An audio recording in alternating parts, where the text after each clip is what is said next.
Buenas noches, mi nombre es Joan Igua, estudiante de Contaduría Pública de la Universidad Uniminuto. Eh, el tema que vamos a hablar hoy con mis compañeros Clara Lobo, Viviana Chacón y Edwin Torres es sobre la estabilidad laboral y elementos del contrato y mejoras para estos mismos. El tema inicial era manejar un conversatorio, pero por el tema actual de emergencia sanitaria que estamos viviendo en nuestro país y en el mundo, se hicieron diferentes entrevistas en la empresa Prolactio JR sobre este mismo tema. Espero que sea de su agrado. Buenos días, mi nombre es Clara Lobo, soy estudiante de Contaduría Pública. El día de hoy les estaré hablando sobre los elementos esenciales del contrato, que esto hace parte de la materia de legislación laboral. Espero les sea útil el tema que les voy a tratar el día de hoy y a continuación los dejo con la presentación. Muchas gracias. Bueno, básicamente los elementos de contrato de trabajo tenemos que entrar por definir qué es un contrato de trabajo. Básicamente un contrato de trabajo es un acuerdo de dos partes, un acuerdo de voluntades, donde los intervenientes del acto son el empleador y el trabajador. Ellos pactan un acuerdo para crear una relación laboral. Esta relación laboral se suscribe mediante un contrato individual de trabajo. Para poder hablar de contrato de trabajo tiene que existir tres elementos impajaritables para que exista esa relación laboral. El primero es la prestación natural del servicio. Básicamente es lo que el trabajador ingresa a realizar dentro de la empresa. Es esa fuerza o esa capacidad laboral que el trabajador le entrega a la empresa, esa fuerza física, ese trabajo físico, emocional, mental, de estrategia y demás, dependiendo del rol que ocupe dentro de la empresa, que es como tal el rol o el cargo que va a ocupar la empresa, el trabajador. El segundo elemento es una subordinación constante y permanente. Hay que tener en cuenta que en esta relación hay dos partes, el empleador y el trabajador. El extremo débil, por así decirlo, de esa relación es el trabajador. El extremo fuerte de esa relación es el empleador. Por tal motivo, le asiste al empleador el poder subordinante sobre el trabajador. ¿Esto qué quiere decir? Que el trabajador está sujeto al esquema disciplinario que el empleador le imponga. Toda la parte del régimen disciplinario, reglamento de trabajo, funciones, actividades, responsabilidades y demás. Obviamente acordes a preceptos legales, porque pues se entiende que es una relación, digamos que de por sí es una relación, ¿cómo decirlo?, desequilibrada, porque el empleador pues es la empresa, es el dueño del capital, es el que aporta todos los recursos físicos, financieros, tecnológicos y demás. El trabajador es la parte débil de esa relación porque es simplemente el ser humano que aporta su fuerza de trabajo. Entonces para eso es el Código Sustantivo de Trabajo que regula esas relaciones laborales y que básicamente lo que busca es garantizar relaciones laborales justas entre las dos partes. El tercer elemento es la remuneración. Básicamente la remuneración es la contraprestación que el empleador le paga al trabajador por los servicios que el trabajador le ofrece. Esa remuneración se pacta mediante el sueldo o el salario. Hay que tener en cuenta que sueldo y salario no es lo mismo. Salario está inmerso dentro del sueldo. El salario como tal es la cifra en dinero que se pacta al momento del contrato, ¿sí?, por determinada labor, por determinado cargo. El sueldo es la cantidad de monumentos o todos los emolumentos, aparte del salario, que conforman la contraprestación. Me explico. Dentro del sueldo puede entrar el salario, el subsidio legal de transporte si hay lugar a él, un trabajo suplementario, es decir, horas extras, comisiones, garantizados, bonificaciones, viáticos, pagos en especie, bonos o exopas y demás, ¿sí? Todos los emolumentos o la composición de esos emolumentos conforman el sueldo. El salario simplemente es la cifra que se pacta de manera mensual con una contraprestación. La segunda pregunta son los mecanismos de Mejoramiento. mejoramiento. Como digamos que eso sí queda demasiado pues sujeto a criterio de cada empresa. Básicamente lo que se busca es proponer o propender por espacios donde el talento humano se desarrolle desde su vinculación. Digamos que hay una serie de etapas que tienen un ciclo vital que tiene el talento humano dentro de la empresa, en cualquier empresa. Esa es la atracción, la selección, la vinculación. Digamos que la que le sigue, que es como donde está el trabajador activo, es como tal el desarrollo y la potencialización del capital. La última fase es la desvinculación del trabajador. En la parte de mejoramiento es donde viene a atacar esa fase, la parte de desarrollo y contratación de capital. Básicamente, mejoramiento de condiciones laborales puede ser programas de capacitación, actividades de bienestar social laboral que ataquen las principales necesidades de los trabajadores. Plan carrera, básicamente plan carrera pues ya queda a criterio de cada empresa, pero básicamente es un acuerdo donde, por ejemplo, el empleador le puede pagar una parte de los estudios al trabajador y en contraprestación el trabajador, digamos, que le hace firmar una especie de acuerdo de permanencia dependiendo pues de los criterios de lo que haya pagado el empleador por ese auxilio económico. Bonificaciones ocasionales, bonificaciones por rendimiento, por desempeño, actividades de bienestar y desarrollo. Básicamente es jugarle o apostarle a la retención amigable del capital humano. Y también ahí cala un aspecto muy importante, que es la parte salaria emocional.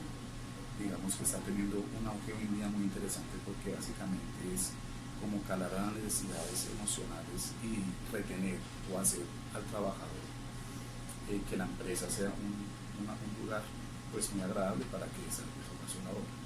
Entonces, flexibilización de la jornada laboral para los trabajadores que están estudiando, entonces flexibilizar la jornada para que le permita sus estudios, conceder permisos dentro de la medida de lo posible. En fin, digamos que eso queda muy a criterio de las empresas. Pero básicamente la idea de este tema de mejoramiento de condiciones laborales lo que busca es agradar el clima laboral y retener amigablemente al capital humano. El tercero, ¿cuál es? Mejoramiento de las... Con estos aspectos, ¿cómo se mejora la estabilidad laboral? Bueno, básicamente, si logramos, mejor dicho, es el hecho que un trabajador motivado es un trabajador productivo y estable. Lamentablemente, en muchas empresas, la gran mayoría de las empresas, por decirlo, uno de los dolores de cabeza más grandes de cualquier empresa y de cualquier departamento de talento humano es la rotación de personal. Esta rotación de personal puede estar fundamentada o motivada por muchas cosas, temas salariales, falencias en el liderazgo, ya temas, por ejemplo, más complejos como casos de persecución, acoso, maltrato laboral, mejores oportunidades salariales, en fin. Entonces, si logramos una cohesión, si logramos una fidelización del trabajador, si logramos hacer ver al trabajador como colaborador, como una ficha clave dentro de la organización, si logramos que él se encuentre pues por así decirlo, agradable dentro de la empresa, logramos esa retención amigable del capital y pues le tiramos o bajamos el de carga del personal. Listo, señor, muchas gracias. Ok, entonces les hablaré sobre los elementos esenciales del contrato y nos dice que estos elementos son considerados indispensables para la validez del acto jurídico y si llegase a faltar uno de estos elementos produciría que el contrato no sea válido. La capacidad de los contratantes es uno de esos elementos y nos dice que es aquel atributo de los sujetos de derecho que consiste en poder ejercer derechos y contraer obligaciones, y que esta persona natural o jurídica pueda representarse por ella misma. Y existen dos clases de capacidad: la capacidad de goce, que consiste en el mero goce de los derechos, y la capacidad de ejercicio, que éstas se dan en la máxima amplitud del atributo frente al patrimonio. La persona goza de sus derechos y puede contraer obligaciones, si así lo desea esta persona. Tenemos el consentimiento, que es otro de estos elementos y consiste en la manifestación de voluntades mediante la cual una persona se pone de acuerdo con otra u otras, pueden ser varias personas, con el mismo fin de vincularse entre sí y así producir efectos de derecho. En la formación del consentimiento ocurren dos etapas: la oferta y la aceptación.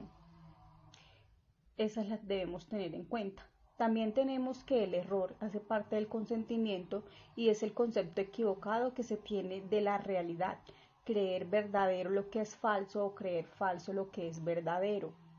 La fuerza es la presión física o moral que se ejerce sobre la voluntad de una persona para obligarla a ejecutar un acto jurídico. Y el dolo que consiste en la intención positiva de inferir injuria a la persona o propiedad de otro. Tenemos que otro elemento es el objeto, que entre los requisitos de existencia de los actos jurídicos figura el objeto y entre ellos la validez y el objeto lícito. Debemos tener en cuenta lo siguiente, que debe ser real, debe existir en la naturaleza actualmente o en un futuro. Puede ser objeto del acto una que no existe pero que se espera que exista en un futuro, puede ser. Debe ser comerciable. Esto significa que la cosa debe ser susceptible de dominio o posesión privada de las personas que están implicadas en el contrato. Otro elemento es la causa, que no puede haber obligación sin causa real. Esto según el artículo 1338. Y no es necesario que sea expresada. Es el motivo que determina a las partes a contratar, ya que ellas se obligan hacia un fin. Por ejemplo, en una compraventa, una de las partes quería recibir una cosa en propiedad y la otra el precio en dinero. Esta causa debe ser legal y lícita para que se pueda cumplir. Tenemos que un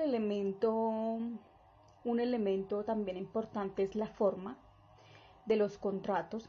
Puede ser verbal, cuando las partes en forma oral expresan sus consentimientos, aunque el legítimo modo de celebrar contratos generalmente no es recomendable el verbal, pues es dificultosa la prueba de lo acordado.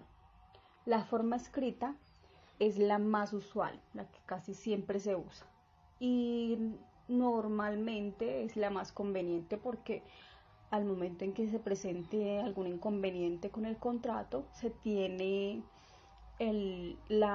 digamos que el documento que soporta lo que se había pactado. Y este puede realizarse por instrumento privado entre particulares o por instrumento público. Requerimiento de escritura pública ante notario que hace fe del acto. Esta última forma es exigible en caso de compraventa de inmuebles. Y las solemnidades, que es digamos el último de los elementos, son requisitos externos a formalidades que necesitan los contratos para producir efectos jurídicos. Teniendo en cuenta esto, les doy gracias por haber escuchado hasta aquí el tema de los elementos esenciales para los contratos y espero que cada una de estas diapositivas y presentaciones les sea útil para en un futuro o cuando lo requieran ustedes puedan tener claridad sobre el tema. Muchas gracias.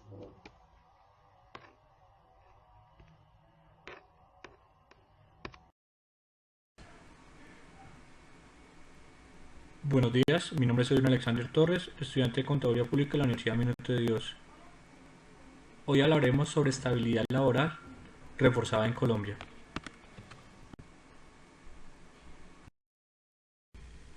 La estabilidad laboral reforzada consiste en el derecho que tiene todo trabajador a no ser despedido en razón de una situación de vulnerabilidad.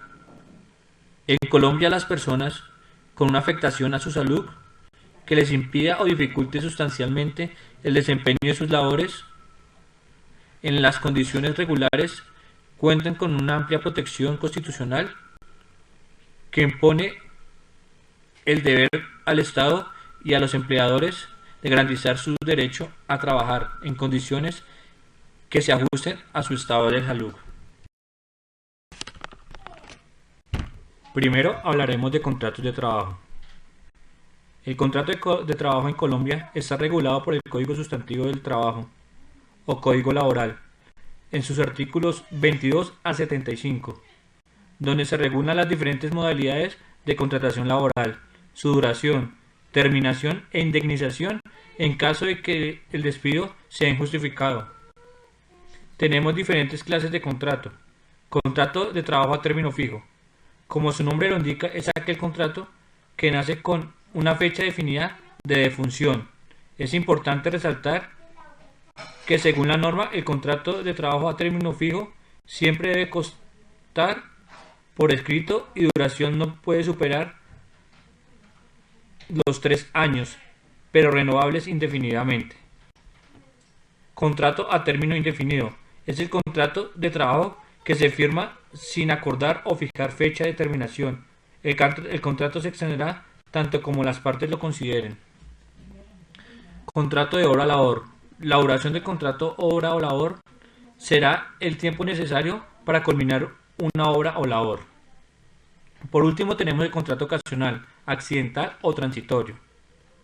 En realidad es el mismo contrato de trabajo a término fijo, pero el origen de este contrato nace en la necesidad de cubrir una actividad temporal, transitoria, accidental, como puede ser el reemplazo del trabajador que se fue a unas vacaciones, o una empleada que goce de una licencia de maternidad, o para hacer el trabajo temporal en la empresa, como tal vez acompañar una auditoría externa que se realizará por un término de tiempo.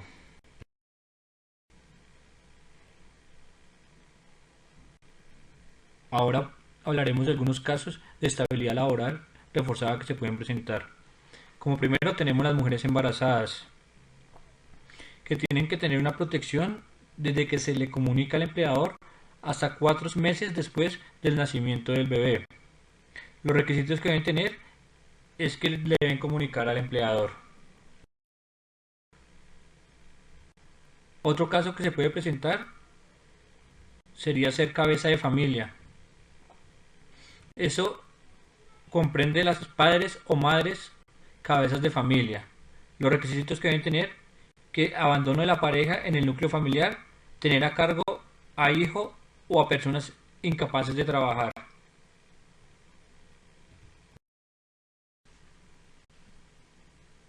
Los prepensionados es otro caso que se puede presentar. La protección empieza a regir 3 años antes de la pensión hasta el cumplimiento.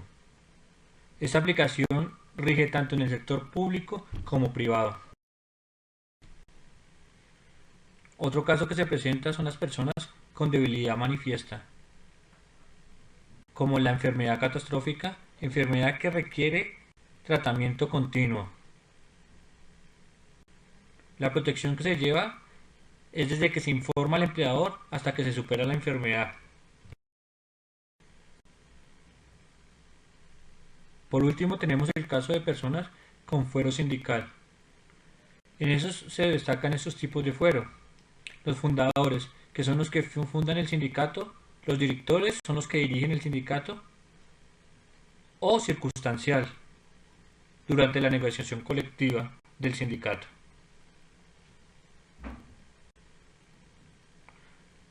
Muchas gracias, esto es todo, espero que les haya servido la información y hasta una próxima vez.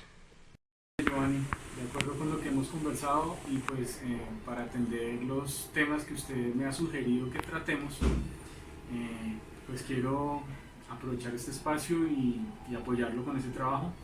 Mi nombre es John Darío Riveros, soy director comercial de la compañía Prolacte JR. Giovanni particularmente me pidió que conversáramos acerca de 3 temas: de elementos del contrato laboral, de mejoramiento en esa misma línea de contratación y mecanismos para buscar estabilidad laboral de las personas. Del primer punto, elementos del contrato, pues por supuesto saber que hay 2 partes inicialmente que están allí involucradas: el empleador, el empresario, y por otra parte el empleado o el colaborador. Para mí son los primeros elementos como tal que habría que entrar a mencionar. Ya aparecen otros ingredientes, pues digamos que hay que entrar a desarrollar, que son pues los roles y las responsabilidades propias de quien vendría a su vez a ser el empleado, que tengan una definición clara, que por supuesto estén muy alineadas con las capacidades, con las competencias de él, porque pues digamos que el contrato propiamente va a formalizar un acuerdo, pero pues más allá de ese acuerdo la idea es que haya un feliz término, que se logre el propósito inicial que dio la necesidad de que existiera este contrato. y esos dos elementos de las capacidades y las expectativas que se tienen para sacar adelante el contrato pues estén alineadas. De pronto ya en lo que corresponde a mejoramiento de los contratos, consideraría dos cosas básicas. En el ámbito laboral hubo en primera instancia pues como una situación de que las actividades deben desarrollarse de manera presencial. Hoy día las circunstancias del medio, el entorno, la tecnología, cómo han venido evolucionando los diferentes temas, puedo decir que esa actividad presencial está volcándose a ser no presencial. ¿A qué voy?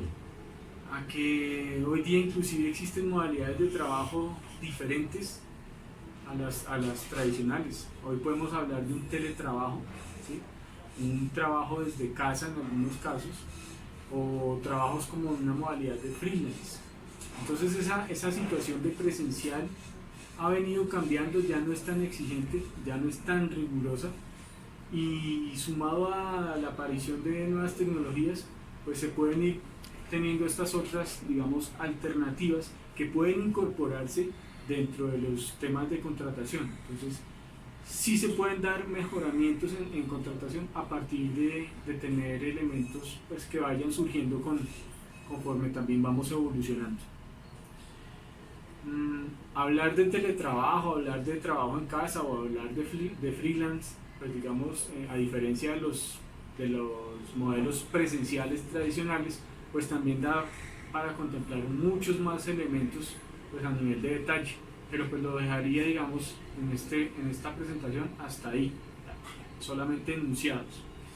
Y hay un tercer elemento que me recomendaba Giovanni para esta conversación, y es el de encontrar mecanismos que nos permitan llegar a lograr una estabilidad laboral y a brindar, pues digamos, permanencia y continuidad a las personas en sus actividades.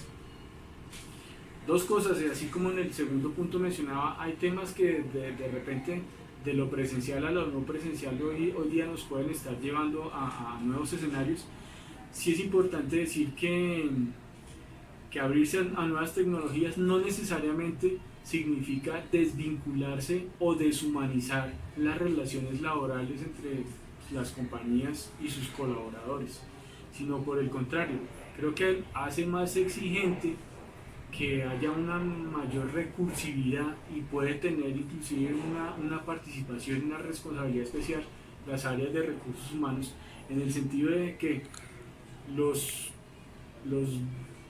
hilos de comunicación se fortalezcan y los espacios en donde se comparte también se fortalezcan. No porque las personas, digamos, tengan modalidades nuevas como el teletrabajo, el trabajo desde casa o el freelance, pues no necesariamente tiene que ser una camisa de fuerza, entonces no nos vamos a encontrar, no nos vamos a mirar, no nos vamos a reunir, no, hay que abrir esos espacios porque si hay algo importante que también debe surgir de esa relación compañía-colaboradores es el crecimiento, y es el crecimiento mutuo, es el crecimiento de la compañía, pero también es el crecimiento del colaborador como persona y como profesional. Y por supuesto, ahí aparece entonces un tema que es el bienestar, y el bienestar, pues digamos, en cabeza de recursos humanos debe irradiarse tanto a las personas que están desarrollando sus actividades presencialmente, directamente en las instalaciones de la compañía, como con las personas que no necesariamente están teniendo esa misma participación en las sedes de las empresas. Hay que acompañar, hay que buscar espacios creativos que permitan también transmitir esas condiciones de bienestar a las personas que no necesariamente estén desarrollando sus actividades presencialmente. A esas personas que están trabajando desde casa, a esas personas que están haciendo teletrabajo, a esas personas que ejecutan labor de campo día a día y no necesariamente están presentes en la compañía. ¿De qué manera? Bueno, ahí el llamado es ese. Recursos humanos con su creatividad también buscar cómo propender porque el bienestar hacia esas personas llegue de una manera adecuada. Entonces creo que esos tres puntos, así de una manera muy breve también, los puedo llegar a contemplar de este modo. Atento para cualquier otra inquietud más adelante que se ofrezca, Giovanni. Vale, muchas gracias. Buenas noches, mi nombre es Viviana Chacón. En este espacio les hablaré sobre cuáles son las medidas de mejoramiento para las partes contratantes en atención a las condiciones de cada una. Entonces, algunas de las medidas de mejora por parte del contratante están los salarios, los horarios laborales flexibles, los reconocimientos por las labores que el colaborador realiza, y esto a su vez hace que los colaboradores se motiven para seguir realizando las funciones eficiente y eficazmente con disciplina y compromiso, teniendo en cuenta que las dos partes se beneficien al mismo tiempo. De igual forma, mantener un ambiente laboral, el cual depende de dar y recibir un trato digno, con respeto, para que asimismo fluya con agrado el horario laboral y la producción sea eficaz. Tenemos que las medidas de mejoramiento vienen asignadas a varios elementos que permiten mejorar la condición de un contrato. De esta manera se mejora la estabilidad del contratante y del contratado. Entre estas tenemos el salario, el horario de trabajo, beneficios, remuneración por trabajo de desempeño, reconocimiento y vacaciones anuales remuneradas. Entonces, el salario es el que todo trabajador tiene derecho a percibir para subvenir a sus necesidades normales y a las de su familia en el orden material, moral y cultural. De acuerdo al Código Sustantivo del Trabajador, en el artículo 146, hay factores para fijar este salario. Entonces, deben tomarse en cuenta el costo de la vida, las modalidades del trabajo, la capacidad económica de las empresas y las condiciones de cada región y actividad. Por otro lado, también los trabajadores del campo, el salario debe fijarse tomando en cuenta las facilidades que el empleador proporciona a sus trabajadores en lo que se refiere a habitación, cultivos, combustible y circunstancias análogas que disminuyen el costo de la vida. Las circunstancias de que algunos de los empleadores puedan estar obligados a suministrar a sus trabajadores alimentación y alojamiento también debe tomarse en cuenta para la fijación del salario mínimo. Tenemos ahora el horario de trabajo. El artículo 158 nos habla de una jornada ordinaria, que es la que convenga a las partes o a la falta de convenio, la máxima legal. Tenemos en el artículo 159 el trabajo suplementario o horas extras, es el que excede la jornada ordinaria y en todo caso el que excede la máxima legal. En el artículo 160 está el trabajo diurno y nocturno. Entonces, el diurno es el que se realiza en el periodo comprendido entre las 6 de la mañana y hasta las 21 horas, o sea, las 9 de la noche.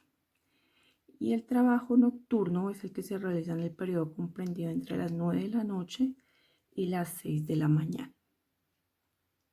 Tenemos también la remuneración por trabajo desempeñado. Está la remuneración del trabajo nocturno y del suplementario.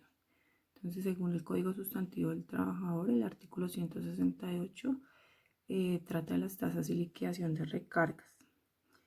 Entonces, este nos dice que el trabajo nocturno, por el solo hecho de ser nocturno, se remunera con un recargo del 35% sobre el valor del trabajo diurno, con excepción del caso de la jornada de 36 horas semanales. El trabajo extradiurno se remunera con un recargo del 25% sobre el valor del trabajo ordinario diurno. El trabajo extra nocturno se remunera con un recargo del 75% sobre el valor del trabajo ordinario diurno. Cada una de las recargas anteriores se produce de manera exclusiva, es decir, sin acumularlo con alguno otro.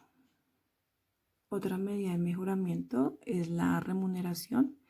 En el artículo 173 nos habla de que el empleador debe remunerar el descanso dominical con el salario ordinario de un día a los trabajadores que, habiéndose obligado a prestar sus servicios en todos los días laborales de la semana, no falten al trabajo, o que si faltan lo hayan hecho por justa causa o por culpa o disposición del empleador. Se entiende por justa causa el accidente, la enfermedad, la calamidad doméstica, la fuerza mayor y el caso fortuito. No tendría derecho a la remuneración del descanso dominical el trabajador que deba recibir por ese mismo día un auxilio o indemnización en dinero por enfermedad o accidente de trabajo. Cuando la jornada de trabajo convenida por las partes en días u horas no implique la prestación de servicios en todos los días laborales de la semana, y el trabajador tendrá derecho a la remuneración del descanso dominical en proporción al tiempo laborado.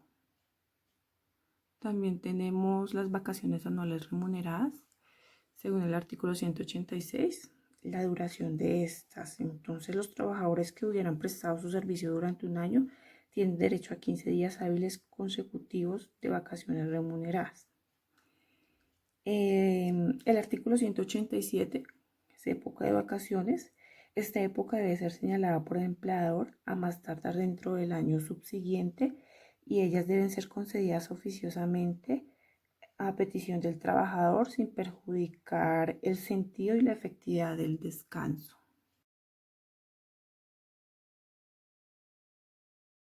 Bueno, mi nombre es Andrea Garay, soy responsable de facturación en la empresa Prolactos JR SAS.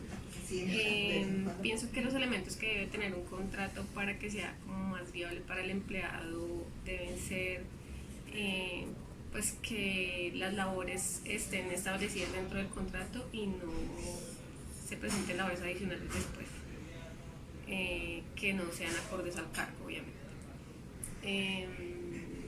Y adicional a eso, pues también el horario que sea el establecido desde la empresa, por la empresa desde el principio. Con respecto al mejoramiento de las condiciones de trabajo, pues podría ser que el horario sea flexible, porque pues a veces todos los días no se tienen las mismas labores. Y las mejoras en cuanto al bienestar de los empleados.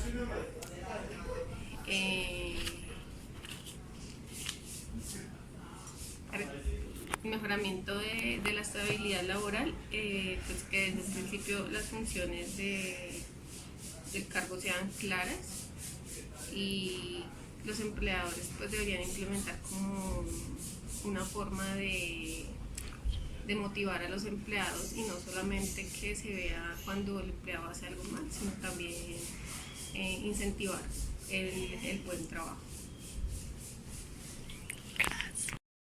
Buenas tardes, mi nombre es Jorge Rodríguez Martínez. El tipo de contrato que tengo en Prolactos JR es a término fijo inferior a un año. Mi tipo de contrato. ¿Qué pienso yo de la estabilidad laboral de la compañía? Es estable, es permanente debido al tipo de fábrica que somos, que es alimentos, mantequillas, margarinas y arequipes. El enfoque y la visión que tenemos hacia el mercado, que es panaderías, donde es un producto que no va a desaparecer fácilmente.